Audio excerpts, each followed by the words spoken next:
বাতাসি, বাতাসি।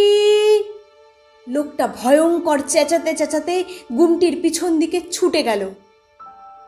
ধাবিত ট্রেনের থেকে এই দৃশ্য চোখেতে দেখলুম। কে বাতাসি? লোকটা অত ভয়ঙ্কর ভাবে তাকে ডাকে কেন? কেন হাওয়ার ভিতর বাবরি চুল উড়িয়ে পাগলের মতো বাতাসি, বাতাসি বলে ছুটে যায়? টুকরো টুকরো কথাগুলি যেন বড় বেশি গোয়ার মাছির মতো জ্বালাচ্ছে। কে যেন কাকে বাসের ভিতরে বলেছিল, ভাবতে হবে না, এবার দুদ্দার করে হেমাঙ্গ ভীষণভাবে উঠে যাবে, দেখে নিস। কে হেমাঙ্গ? কে জানে এখন সত্যিই দুদ্দার করে সে কোথাও উঠে যাচ্ছে কিনা।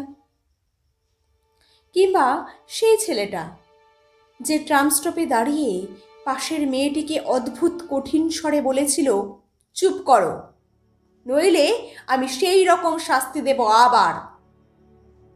কে জানে সেই রকম মানে কি রকম? আমি ভেবে যাচ্ছি, ক্রমাগত ভেবে যাচ্ছি, তবু গল্পের সবটা আমি নাগালে পাচ্ছি না।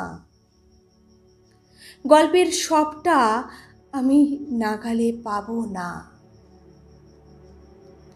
শুধু শুনে যাব, শুধু এখানে ওখানে জনারণ্যে, বাসের ভিতরে, হাটে মাঠে অথবা ফুটপাতে কিংবা ট্রেনের জানালায় টুকরো টুকরো কথা শুনব, শুধু শুনে যাব।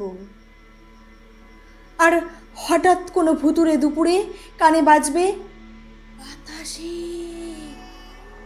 বাতাসি।